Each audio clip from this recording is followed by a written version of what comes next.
வணக்கம் நண்பர்களே. உங்க பசுமாடு லட்சுமி மாதிரி அன்பா இருந்தா நீங்க ரொம்ப சந்தோஷப்படலாம். வாங்க அவங்க ஒரு நாள் எப்படி ஜாலியா இருந்தாங்கன்னு பார்ப்போம். மலைக்கு பக்கத்துல இருக்க ஒரு பண்ணையில லட்சுமிங்கிற அன்பான பசுமாடு அவளோட குட்டி நண்பன் சிட்டு இருந்தாங்க. பண்ணையில இருக்க எல்லாருக்கும் லட்சுமியை ரொம்ப பிடிக்கும், குறிப்பா குழந்தைகளுக்கு. ஒரு நாள் சிட்டுக்கு ரொம்பவே பிடிச்சது. என்ன பண்றது யோசிச்சு. அப்போ லட்சுமி சொன்னா, சிட்டு, என் சூடவா, ஒரு சூப்பரான இடத்தை உனக்கு காண்பிக்கிறேன். ஆர்வமா சிட்டு லட்சுமியை பச்சை பசேல்னு இருக்க வயல்வெளி வழியா பின்தொடர்ந்து போனா.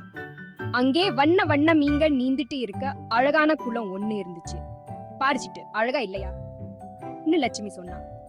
சிட்டு மணிக்கணக்கா அங்கே விளையாடி தண்ணீரை தெளிச்சுட்டு இருந்தா. அப்புறம் அவங்க 2 பேரும் ஒரு பெரிய மரத்தடியில உட்கார்ந்தாங்க.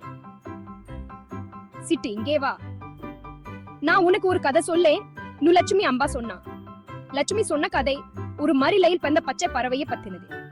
அந்த பறவை தன் நண்பர்களோட சந்தோஷமா வாழ்ந்த கதை. சிட்டு ஆச்சரியத்தோட கேட்டு ரொம்ப சந்தோஷமா இருந்தா.